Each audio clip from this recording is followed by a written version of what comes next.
Audio Jungle.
ఆగిపోయిన పరిస్థితిలో కొంత దూరం పట్టిన పరిస్థితి ఆ డ్రైవర్ చెప్తున్నారు. అయితే మొత్తానికైతే ఈ ప్రమాదం ఆ ప్రాణాపాయం తప్పినప్పటికీ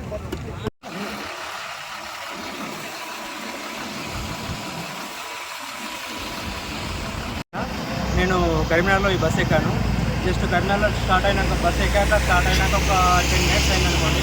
ఇక్కడ కెనాల్ దాటాగానే అతనికి ఏదో స్మెల్ వచ్చిందన్న ఆలోచనతోటి అందరినీ ప్రయాణికులను అలర్ట్ చేసి ఆ పెట్రోల్ బంక్ దాటాక బస్సును సైడ్కి ఆపేసి అందరిని అలర్ట్ చేసేసి ప్యానిక్ కాకుండా ఎటువంటి ప్రాబ్లం లేదు, తొందరగా దిగేసేయండి, ఏదో బస్సు షార్ట్ సర్క్యూట్ అయింది, ఏదో ప్రాబ్లం జరుగుతుంది అతను చెప్పేసి అందరినీ అలర్ట్ చేసిండు. డ్రైవర్ యొక్క స్పందించిన విధానంతో అందరం సేఫ్గా ఇప్పుడు బయటపడ్డాం. లేకుంటే చాలా ప్రాణాపాయం జరిగేది. బస్సు ఫుల్గా ఉంది, అందరూ స్టూడెంట్స్ ఉన్నారు, పిల్లలు ఉన్నారు, అండ్ కొంచెం ఏజ్లు ఉన్నారు. అందులో కూడా నేను ప్రయాణిస్తున్నాను. ఎటువంటి ఇబ్బంది కలగకుండా మేమందరం చాకచక్యంగా కిందికి తీసినాం.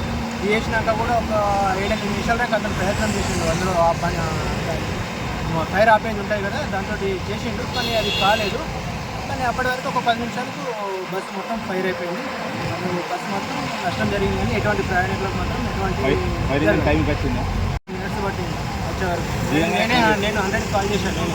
కాల్ చేసినాక వాళ్ళు అంబులెన్స్ కావాలన్నా ఫైర్ కావాలంటే అంబులెన్స్ తోటి అవసరం లేదు, ఫైర్ కావాలి, ఫైర్ ఇంజనే కావాలని చెప్పేసిన. ఎందుకంటే ఎవరికి ప్రమాదం జరగలేదు, అంబులెన్స్ అవసరం లేదని చెప్పేసిన.